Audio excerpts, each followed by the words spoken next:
That is Siqi Wang.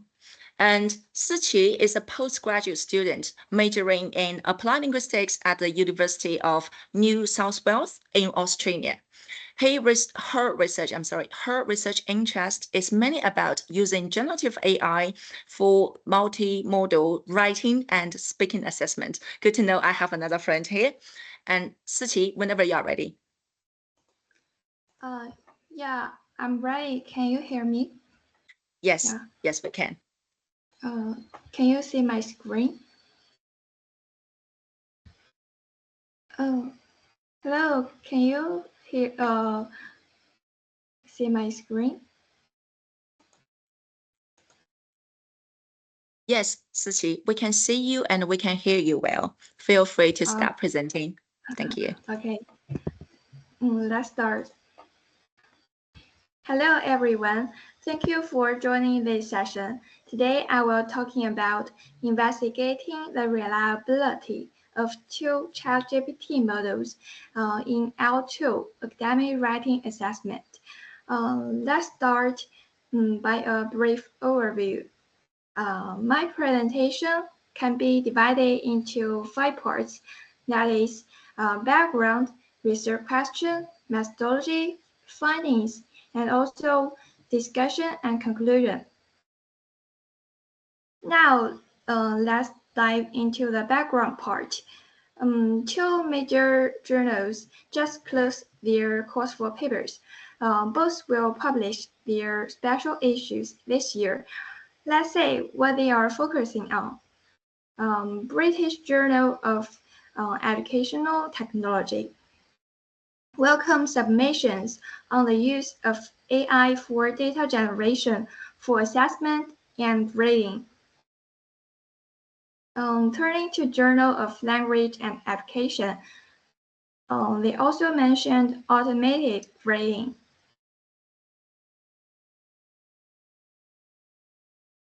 We can say several academic journals are still actively seeking submissions in these fields. Like this journal. If you are interested, you could take photo and find more details on the websites. Also this one.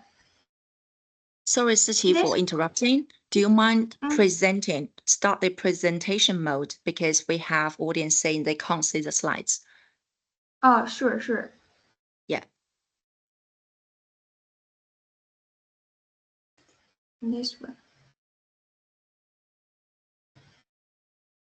Is your slide moving? Is it freezing? Oh, no, it's okay. Can if I that's the continue? Case, we are not seeing the moving of your slides. So for us, your slides are freezing. Oh, sorry. I will check. Yeah. Now it's moving. Do you want to just start the presentation mode so we can see it? Thank you. I started the presentation mode. I don't know why it's maybe a little bit slower. It might be. Are you sharing the right screen? Do you want to just stop sharing and restart sharing again? Sure. Yeah, thank you.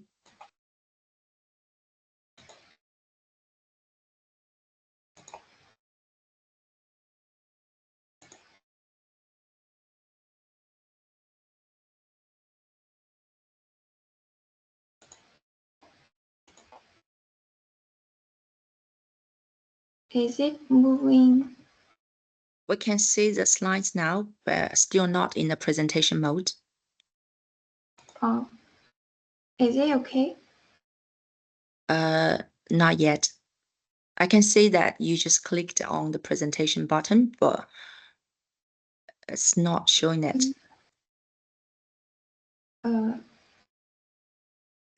So, how can I continue? Do you want to go to the top level button where you can see the Chinese word saying 幻灯片放映? That's presenting your slides. Oh, got it. Yeah. Do you want to click on that one? Oh, yeah. Yeah. It seems that Is it okay? no, it's still not showing the presentation mode. Given the time, guys, would you mind if Siqi just continues presenting this way, or is it too small for you to see it clearly?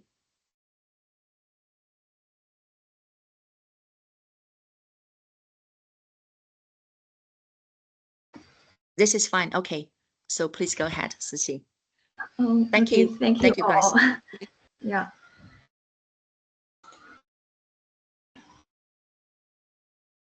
Oh, sorry.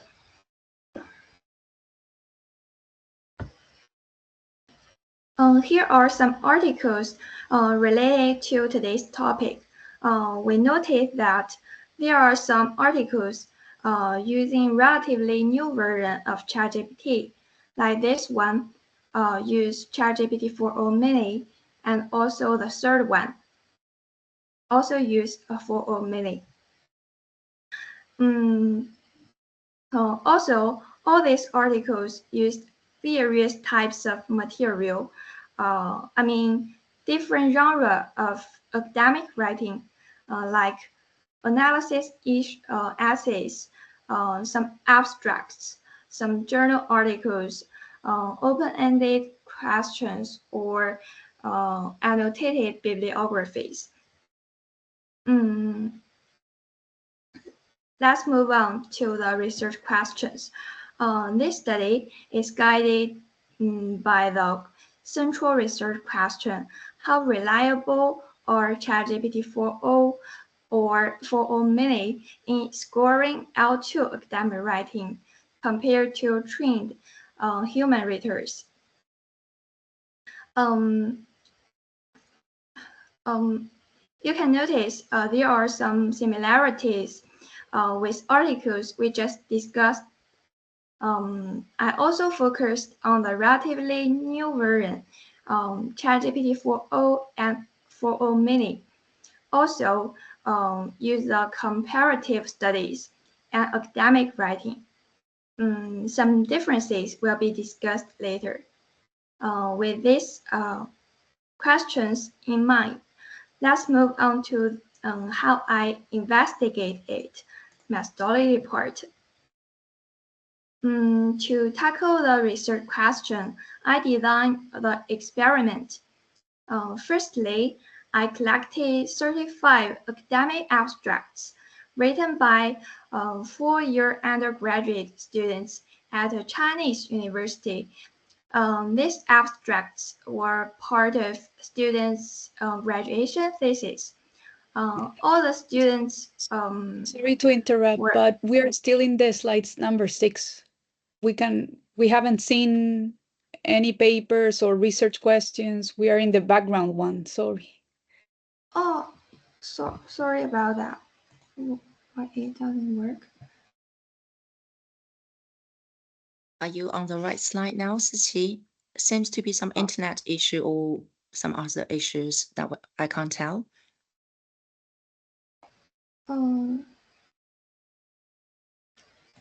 So which slide were you on just now? Oh, I mean the methodology part. Yes, do you mind start sharing again? Yeah.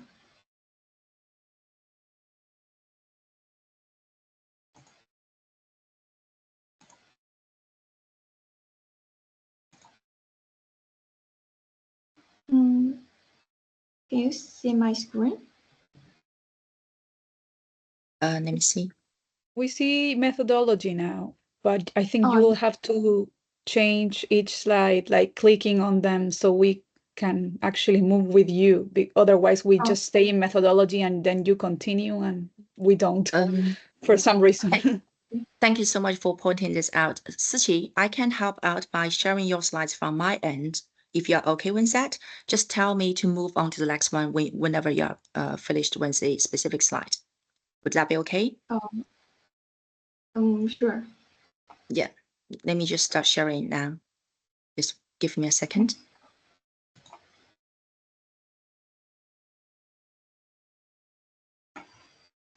Guys, can you see my slides here? That's actually Siqi's slides. I'm showing the slides now. And did you say that you were on the slide of methodology? Yeah. Yeah, okay. I will just start playing from this slide. And when I do the presentation mode, I wouldn't be able to say anything in the chats. So if any issue again, please just give me a shout. Thank you.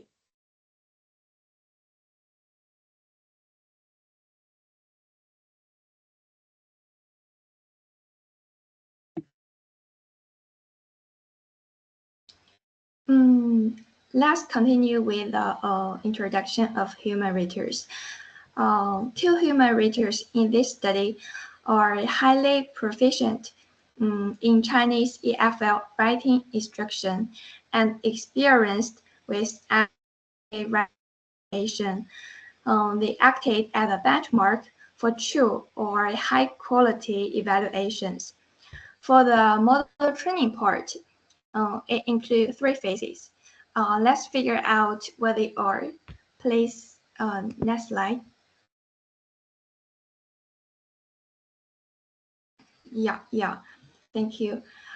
In phase 1, I used the CRISP prompt framework by Matt9 to guide prompt creation and refinement. Notably, chain of thought is used to design the prompt. A key step in this process involved developing an evaluative framework. It is formulated based on the Handbook for Undergraduate Thesis Writing and the Abstract Evaluation Framework developed by Liu. In phase 2, I adopted a few-shot training approach to enhance model performance. In doing so, 5 randomly selected abstracts, each with scores from 2 human readers, were used as examples for the model to emulate. Specifically, the model was prompted to compare its scoring to those of the expert readers, identifying any score discrepancies. In phase 3, building on the results of phase 2, phase 3 involves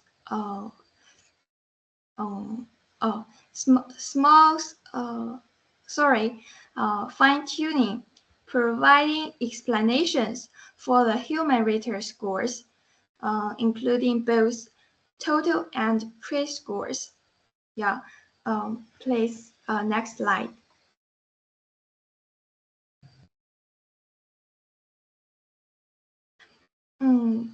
Data collection part, I mainly collected 2 sets of score. The scores of 30 abstracts by the trained both ChatGPT-4o model and 4o Mini, and also 2 human reader score.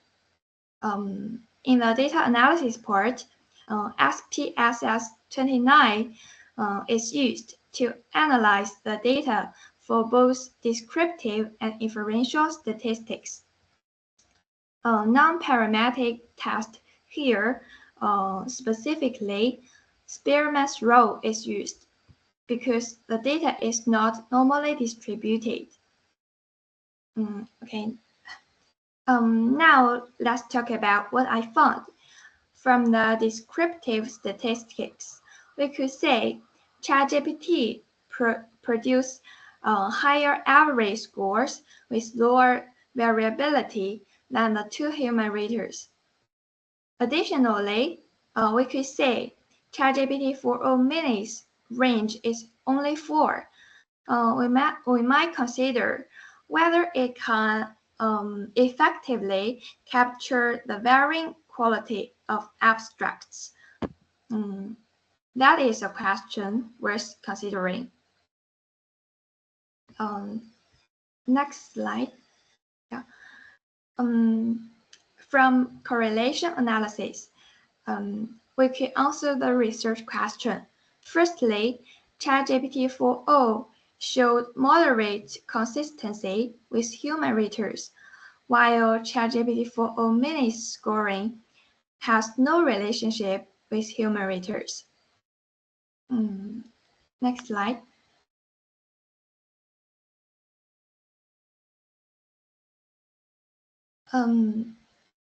Maybe we can discuss the descriptive statistic first.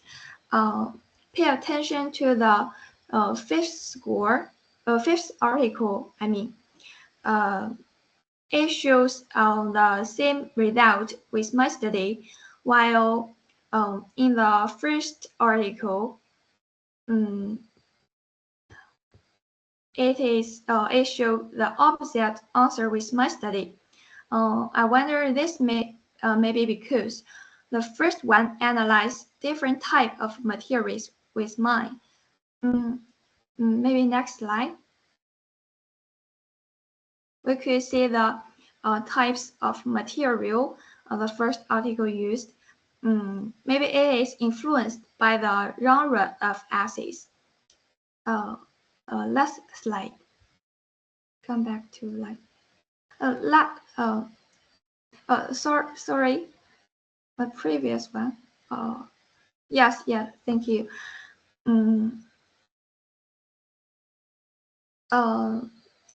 Now we maybe consider the correlation analysis. The first one, the third one, also fourth and last one, all show ChatGPT is reliable to some degree, consistent with my study. However, the third study mentioned ChatGPT-4o provides the best correlations, though 4o Mini was not far behind, which has a significant difference with mine. I guess maybe we use different training method. I use chat interface, but this article use API and Python. Or I guess this might be I trained ChatGPT-4o first. So when I was training 4o Mini, it did well during the model training process. Therefore, less explanation was given during the fine-tuning process. Also, some limitations I want to mention.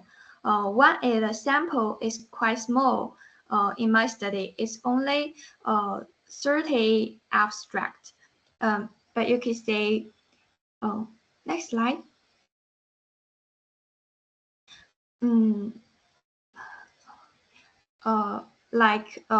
The third article is 51, and so on. Yeah, maybe it's too limited. Another is previous slide. Only 2 human readers are included in my study, but usually it is 3. In addition to some specific occasions. In this version, the second PowerPoint show the wrong answer is also 3. Yeah. And the last slide. Click. Yeah. Thank you. Finally, implications.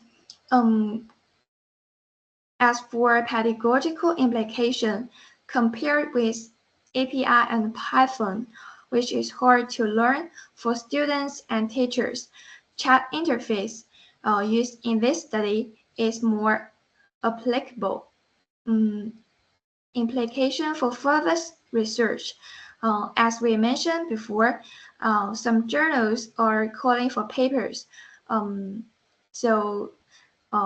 More new researches can still be conducted in this field, like using new AI tools. a question raised, what kind of training method should we use when we explore other types of models like DeepSeek? That's all my presentation. Thank you all for your attention today. Thank you. Thank you, Siqi. Excellent time management despite all the difficulties.